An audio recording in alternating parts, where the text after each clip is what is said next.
요한복음 5장 1절에서 18절까지의 말씀입니다. 그 후에 유대인의 명절이 되어 예수께서 예루살렘에 올라가시니라. 예루살렘에 있는 양문 곁에 히브리 말로 베데스다라 하는 못이 있는데 거기 행각 5이 있고 그 안에 많은 병자, 맹인, 다리 저는 사람, 혈기 많은 사람들이 누워 물의 움직임을 기다리니 이는 천사가 가끔 못에 내려와 물을 움직이게 하는데 움직인 후에 먼저 들어가는 자는 어떤 병에 걸렸든지 낫게 되미러라. 거기 38폐 된 병자가 있더라. 예수께서 그 누운 것을 보시고 병이 벌써 오래된 줄 아시고 이르시되 네가 낫고자 하느냐. 병자가 대답하되 주여 물이 움직일 때에 나를 못에 넣어준 사람이 없어 내가 가는 동안에 다른 사람이 먼저 내려가나이다. 예수께서 이르시되 일어나 네 자리를 들고 걸어가라 하시니 그 사람이 곧 나아서 자리를 들고 걸어가니라. 이날은 안식일이니 유대인들이 병 나은 사람에게 이르되 안식일인데 네가 자리를 들고 가는 것이 옳지 아니하니라. 대답하되 나를 낫게 한 그가 자리를 들고 걸어가라 하더라 하니 그들이 묻되 너에게 자리를 들고 걸어가라는 사람이 누구냐 하되 고침을 받은 사람은 그가 누구인지 알지 못하니 이는 거기 사람이 많으므로 예수께서 이미 피하셨음이라. 그 후에 예수께서 성전에서 그 사람을 만나 이르시되 보라 네가 나았으니 더 심한 것이 생기지 않게 다시는 죄를 범하지 말라 하시니 그 사람이 유대인들에게 가서 자기를 고친 이는 예수라 하니라. 그러므로 안식일에 이러한 일을 행하신다 하여 유대인들이 예수를 박해하게 된지라. 예수께서 그들에게 이르시되 내 아버지께서 이제까지 일하시니 나도 일한다 하시매 유대인들이 이로 말미암아 더욱 예수를 죽이고자 하니 이는 안식일을 범할 뿐만 아니라 하나님을 자기의 친아버지라 하여 자기를 하나님과 동등으로 삼으심이러라. 아멘. 우리는 어제 예수님께서 왕의 신하의 아들을 말씀으로 고쳐주신 사건에 대해서 살펴보았습니다. 그 사건이 있은 다음 예수님께서는 유대인의 명절이 되어 갈릴리에서 다시 예루살렘으로 올라가셔서 베데스다라고 불리는 연못을 방문하셨습니다. 1절에서 5절입니다. 그 후에 유대인의 명절이 되어 예수께서 예루살렘에 올라가시니라. 예루살렘에 있는 양문 곁에 히브리 말로 베데스다라 하는 못이 있는데 거기 행각 5이 있고 그 안에 많은 병자, 맹인, 다리 저는 사람, 혈기 많은 사람들이 누워 물의 움직임을 기다리니 이는 천사가 가끔 못에 내려와 물을 움직이게 하는데 움직인 후에 먼저 들어가는 자는 어떤 병에 걸렸든지 낫게 되미더라. 거기 38폐 된 병자가 있더라. 당시 이 베데스다 연못에는 이상한 소문이 전해지고 있었습니다. 가끔 한 번씩 연못물이 밑바닥에서부터 끓어오르는 현상이 있었는데 과학적인 지식이 거의 없었던 당시 사람들의 눈에는 그것이 마치 천사가 하늘에서 내려와 물을 휘젓고 가는 것처럼 보였다는 것입니다. 그런데 그때, 즉 천사가 와서 물을 움직일 때 누구든지 제일 먼저 연못으로 들어가기만 하면 어떤 병이라도 낫는다는 소문이 전해지고 있었던 것입니다. 우리가 읽은 성경에 그 내용을 기록한 3절, 4절이 괄호로 되어 있는 것이 바로 그 이유입니다. 당시 사람들에게 널리 퍼져 있었던 미신적인 이야기라 어떤 사본에는 이 내용이 생략되어 있기 때문입니다. 이러한 소문 때문에 베데스다 연못에는 많은 병자들이 모여들었습니다. 오늘 본문에도 많은 병자, 맹인, 다리 저는 사람, 혈기 많은 사람들이 누워 있었다고 말씀합니다. 아무리 미신적인 이야기라 할지라도 아무리 믿기지 않은 소문이라 할지라도 병자에게는 그것이 더 이상 미신적인 소문이 아닌 사실로 생각되기 때문에 베데스다 연못에는 항상 물이 움직이기만을 기다리는 병자들로 가득 차 있었습니다. 그곳에 38년 된 병자가 있었는데 그곳에 언제부터 있었는지는 알 수 없습니다. 성경은 그저 이 사람이 38년 동안 이 병으로 고생하고 있는 것만 말씀하고 있습니다. 그런데 여기서 우리가 주목해야 할 것은 그 병자에게 예수님께서 찾아가셨다는 것입니다. 38년 된 병자가 예수님을 찾아간 것이 아니라 예수님께서 병자를 찾아가셨습니다. 도와달라고 예수님을 찾아가는 것도 병을 고쳐달라고 예수님께 간청한 것도 아닙니다.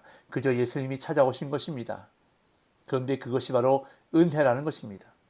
베데스다에 있었던 많은 병자들 중에서 38년 된 그 병자를 선택하시고 찾아오신 것이 바로 예수님의 은혜라는 것입니다. 그런데 이것이 비단 이 사람만이 받은 은혜일까요? 저와 여러분들도 이 은혜를 받은 사람들입니다. 수많은 사람들 중에서 나를 선택하시고 찾아오셔서 예수 믿게 하신 그 은혜, 구원해 주신 그 은혜를 받은 것입니다.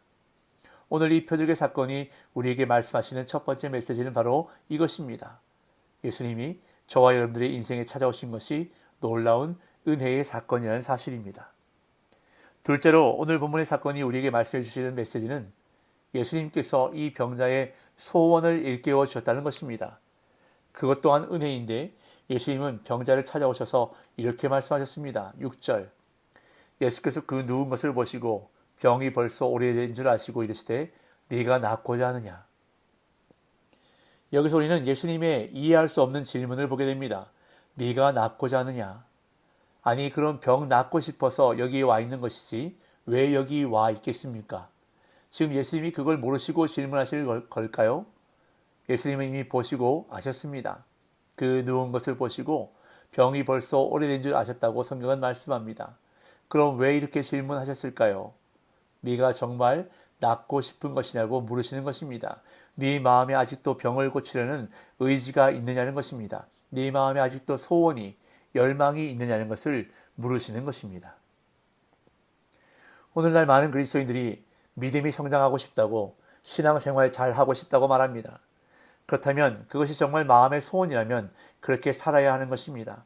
믿음이 성장할 수 있도록 예배생활, 말씀생활, 기도생활, 봉사생활, 헌금생활에 노력해야 하는 것입니다. 그런데 그렇게 살지는 않으면서 믿음이 성장하고 싶다고 말합니다. 그럴 때 예수님은 이렇게 질문하실 것입니다. 네가 정말 믿음이 성장하고자 하느냐? 아무 소원도 없이 살아가는 인생만큼 안타까운 인생이 또 있을까요? 특별히 성도의 인생에서 소원은 매우 중요합니다. 왜냐하면 하나님은 자기의 기쁘신 뜻을 위하여 우리에게 소원을 두고 행하시는 분이시기 때문입니다. 빌립보서 2장 13절을 제가 읽습니다. 너희 안에서 행하시는 이는 하나님이시니 자기의 기쁘신 뜻을 위하여 너희에게 소원을 두고 행하게 하시나니. 하나님은 오늘도 우리에게 소원을 두고 일을 행하시는 분이십니다. 그렇기 때문에 점점 약해져가는 우리의 소원을 일깨워 주시는 예수님의 은혜가 우리에게 꼭 필요하다는 것을 오늘 본문은 말씀해 주고 있는 것입니다. 셋째로 오늘 본문의 사건이 우리에게 말씀해 주시는 메시지는 예수님께서 병을 고쳐주시는 은혜를 베풀어 주셨다는 것입니다. 예수님께서는 네가 낫고자 하느냐고 물으셨습니다. 그럼 질문에 어떻게 대답해야 합니까? 두 가지 대답이 있을 수 있는데 네, 낫고자 합니다. 라든지 아니면 아니요, 안 낫고 싶습니다. 이 둘 중에 하나가 되어야 합니다.